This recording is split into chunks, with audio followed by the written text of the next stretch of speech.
What's going on, ChavezzSlovakia?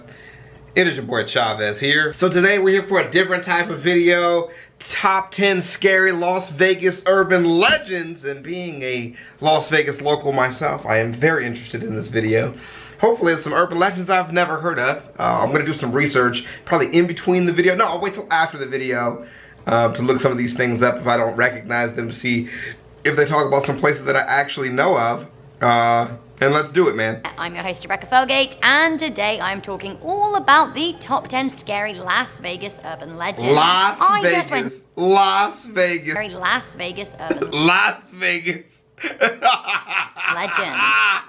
I just went to Is it Nevada or Nevada? Tell me which one it is. Vegas in December, and it is a pretty intense place to be. I got drunk in Paris, then I found myself sitting among flamingos, then I hopped down the road to find myself in a medieval castle.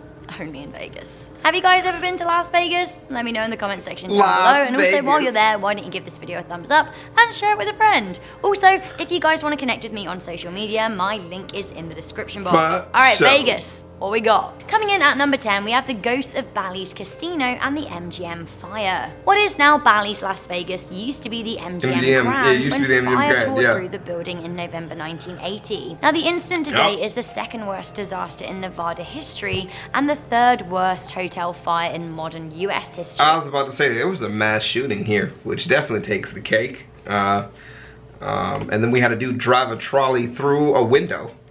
And he did not survive. What's up, Patreon? How you guys doing? Today the Patreon is going to be muted, guys. It's not going to be on because I started shooting before you got here, but we'll do another one later. During the time of the fire, there were 5,000 people in the hotel and no sprinklers in place across a large part of the building. The fire started in the deli restaurant and tore through the second floor. 85 people died, the majority from smoke inhalation. 580 civilians, 25 employees, and 14 firefighters were injured. The hotel was brought up by Caesars Entertainment Corporation and turned into Bally's in 1986. Now, people that stayed at the hotel are convinced that they hear screaming or see ghostly apparitions walking through walls. Some employees have even reported seeing a group of ghosts who hang around together, which is kind of sweet. Coming in at number 9, Stephen Paddock was in a cult, or so local rumor has it. We can all agree that Stephen Paddock, the Las Vegas shooter, was a disturbed individual. Yeah, that's an interesting one. However, some people are saying that he was part of a satanic cult. On October the 1st, 2017, Stephen Paddock broke a window in his 32nd floor at the Mandalay Bay Hotel and fired on a crowd enjoying Route 91 Harvest Music Festival. Using a semi-automatic rifle, he fired 1,100 rounds. Coming in at number 8, we have the classic rotting corpse under bed story. This is a very popular urban legend, appropriated to many hotels and local folklores all over the country, and indeed actually all over the world. It seems so that the original story can be traced back to Sin City itself. Basically, the story goes that a person checks into a hotel, kind of a budget hotel, you know, so they can save their cash. Seagull Suites. They check in, pop their bags down, and they have a rest. They even notice a faint smell, but they don't think anything of it. They go out for dinner, come back ready for bed, and the smell is even a bit worse. They're really tired and there's no one at the front desk, so they have to suck it up and go to bed. They wake up in the middle of the night and the stench this time is so bad, like really bad. They turn on the lights and check to find the source of the stink. They look everywhere, especially around the bed, as that is where it seems the strongest. Eventually, they decided to lift up the bed, and lo and behold, there is a festering corpse, and that is around the time the knocking at the door starts. Freaked out, they climb out of their bedroom window, get into their car, leaving their stuff behind, and they hot-foot it out of there. Coming in at number 7, we have the ghost of Circus. The ghost of Circus. That place is fucking wonderful. A little creepy with the clowns. In October, they do a really good haunted house. I just went to Vegas over Christmas, and I went into Circus because of Fear and Loathing in Las Vegas. I love that scene, you know, when they're on the carousel and they can't get off. It's a classic. Well, apparently that moving bar on the merry-go-round isn't there anymore, which is really sad. Also not there anymore is room 123. Well, actually the room still exists, it just has a different number, making it impossible to tell which room this homicide happened in. Oh yeah, homicide. A woman shot her son and then herself. Yeah. Now, before the room was renovated, people would see the faint words "help me" written on the bathroom mirror. Cries for help can still be heard in the poker rooms, which are rumored to have been nearby. Some also claim that rooms 230 and 576 are haunted. Coming into number 6, we have the 4th grader ghost at Edwards Elementary School. Can you... Edwards Elementary School. Where the fuck is that? Edwards Elementary. Why is the fucking picture so old from Edwards Elementary? That's so funny. even imagine being brought up in Vegas? I feel like that would be absolutely insane. Like, what kind of human would you turn out to be? If you're brought up in Vegas, holler at me. Edwards Elementary School is located to the east of the city and has one... We just don't say pop or... student who has been in attendance for nearly 30 years. Totally different. Students in grade 4 and teachers of the 4th grade have reported seeing a young girl dressed in white. She's often spotted in the computer room and in room 26, her old classroom. It seems that the young girl is a deceased student who once attended the school but died in 1990 when she was in the 4th grade. This is seemingly why only teachers of the 4th grade and 4th grade students can see her, but no other years can. We have another Vegas school haunting up next. This time we have a middle school. That's right, we have the janitor of Del H. Robinson. This is a very strange tale indeed and seems to affect only students who have moved to the school from outside of Nevada. Again, Nevada. It's Nevada. It's not Nevada. That's why you get haunted. It's because you say Nevada, then it fucks with you. Just east of the city, it's Del H. Robinson Junior High. It's not too far from Edwards Elementary, so this actually means, in theory, a person could have been to both haunted schools if they were unlucky. Or they just loved ghosts. The ghost at Del H is nothing like the benevolent child at Edwards, though. The ghost here is of a janitor who's seen walking the halls with bloody hands. Again, seemingly only kids from out of state experience this ghostly apparition, which is so strange. Some new arrivals also report seeing him in their dreams after enrolling at the school. Stranger still, according to local legend, he disappears from sight and mind as soon as the pupils start going to church. Right, sure. Is it a big ploy? Coming into number 4, we have Le Palazzo Mansion Demonic Hauntings. Le Palazzo Mansion is located at 1700 Banny Avenue in Las Vegas, just up north from the main strip. Despite being prime real estate, the house has laid empty for a number of years. The property was purportedly owned by mobsters. Now, these days the mansion is said to be not just a little haunted, but very haunted. The previous owner thought that he had bought his dream home, but was Yeah, I think somebody owns that place. Freaked out when bad things started happening there.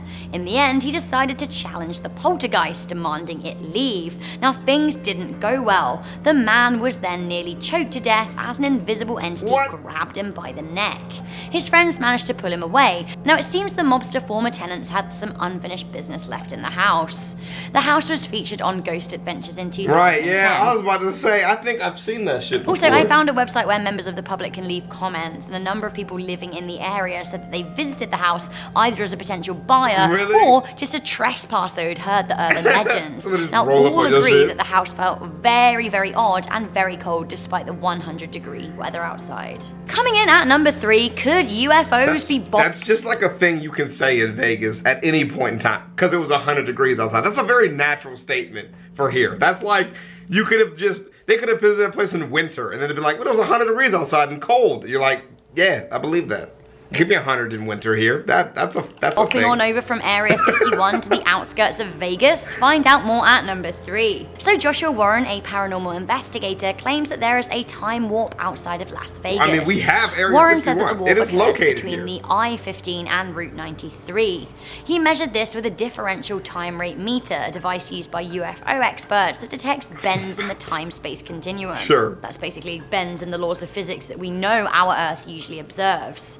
Now, the discrepancy in time measurement has led to paranormalists suggesting that there is a wormhole or black hole in the area. So, you know, watch out. And also, with Area 51 just basically up the road, who even knows what's really going on? Coming into number 2, we have the bodies of the Hoover Dam. These bodies are encased in cement, which is terrifying. I visited the Hoover Dam on my way to Vegas over Christmas. Now, the Hoover Dam sits on the Colorado River and divides Arizona and Nevada. Crossing this river is pretty much the gateway to Vegas, and the water from the dam provides... You can definitely go around the Hoover Dam. There's like 6 other ways to get there. 3. You can just go right around it. This is like a tourist stop. So like if you don't want to get stuck in traffic, do not go through the Hoover Dam if you're driving from Arizona, because it'll take you fucking forever. Millions of Americans with clean water, especially those living in Las Vegas. You know what they have? It's cool as shit too. Not the Hoover Dam is like a place where you can walk over with glass, so you can like see straight down. That's pretty cool too. I mean, I'm not gonna go on that shit, but I mean, you could if you want to. Nonetheless, the dam has a dark history and is often referred to as the Hoover Damned or the Tomb of the Damned. Built in the Depression era of the United States, the official number of people who died whilst building the dam is 96, although many more were thought to have perished. That's the fact, but the urban legend says that the majority of these people are encased in the concrete walls of the dam itself. That is the thing I heard. Somebody told me that when I was in middle school, when I visited the Hoover Dam. They said that there were people who died and they just put them in the cement and are now in the walls. That is the thing they told me as a child, then walked me through the Hoover Dam. That is a true story. They actually said that. The mixer couldn't stop pouring concrete as it would be a structural issue with the end result. So basically, bodies were just covered up over and over to make part of the vast wall today. That is the thing that they say. This is probably just an urban legend, but a lot of people did sacrifice their lives for the structure. I was about to say, that no, people actually died building the Hoover Dam. Now, are they in the walls? We hope not, okay? Because it actually wouldn't be a problem to not put people in the fucking walls. It would not be hard to move the bodies. Even say their lost souls can be seen walking across the bridge between states at night. Finally, coming into number one, what do we got? I love me a good spooky curse. We have the much famed Egyptian curse of the Luxor Hotel. Okay, what is that? Never mess with the ancient Egyptians. The Luxor Hotel is an Egyptian-themed hotel on the Vegas Strip. I'm gonna show some funny pictures while she talks about this. Rizzy and his friends visit Vegas, and we definitely disrespected the architecture. But it seems like the old gods aren't that on board with it.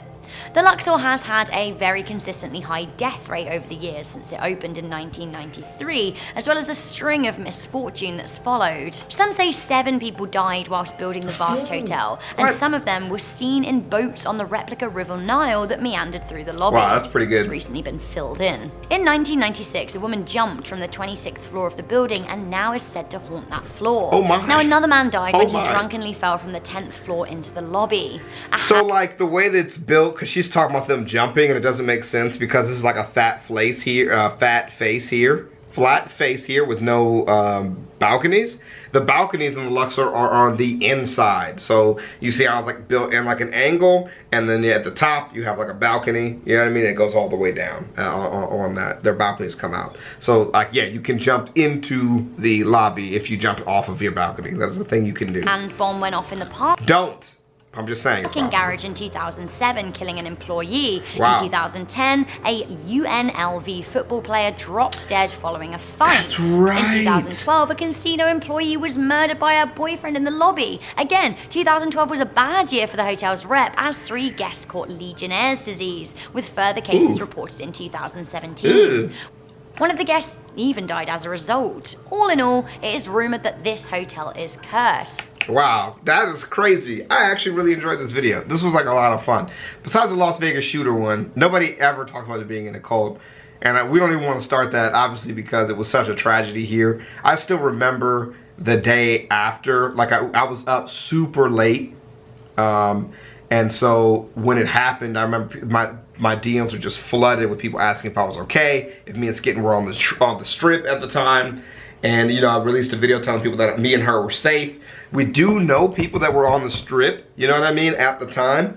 But like, I then remember the anger I felt as people fake reported themselves by the strip and fake collected money for people on the strip. Like, I still remember those days, and it was just it's like way too real for me. Like, that shit is just pisses me off. And then like the chill in Vegas after it happened. I mean, I remember I went to Walmart and like people weren't making eye contact with each other. Everybody was like shuffling around, and for like weeks after that, there was definitely like a damper on Vegas. You know, we had the Las Vegas Strong shirts, and I finally now understand motivational t-shirts. I had never understood them until now, which is awful. But like seeing those shirts, and like it gave people a way to talk about the tragedy without feeling like you're just like a freak. You know what I mean? Like, we're just saying something to say and a way to comfort people, because I was in line at Walmart,